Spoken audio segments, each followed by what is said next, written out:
парчами давлатии ҷумҳурии Тоҷикистон яке аз се нишонаҳои муҳими давлатдорӣ маҳсуб мешавад. Он Тоҷикистонро дар арсаи байналмилалӣ муаррифӣ менамояд. Парчами миллӣ бар асоси анъанаҳои неки давлатдории ниёгон тартиб дода шуда, орзуву ормони дирӯзу имрӯз ва ояндаи мардуми тоҷикро таҷассум менамояд. эҳтиром ва арҷгузорӣ ба парчами давлатӣ вазифаи конститутсионии шаҳрванд аст.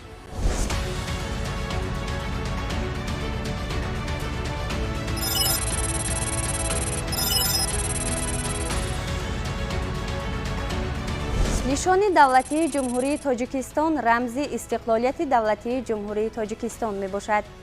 нишони давлатии ҷумҳурии Тоҷикистон иборат аст аз тасвири тоҷи тансиқшуда ва нимдоира аз 7 ситорае ки бо нурҳои офтобӣ аз паси кӯҳҳои барфпӯш тулукунанда рӯи онро гирифтааст ва бо чамбаре оро ёфтааст ки атрофашро аз тарафи рост хушаҳои гандум ва аз тарафи чап шохаҳои пахтаи шукуфон иҳота кардааст.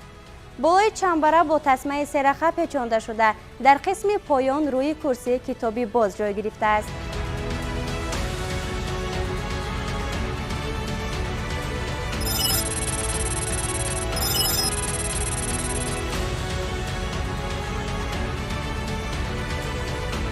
суруди миллии ҷумҳурии Тоҷикистон рамзи давлати соҳибихтиёр, демократӣ, ҳуқуқбунёд, дунявӣ ва ягона, ифодагари дӯстии пойдори ҳамаи халқу миллатҳои кишвар мебошад. эҳтироми воло ва донистани суруди миллии ҷумҳурии Тоҷикистон вазифаи муқаддаси ҳар шаҳрванди кишвар аст.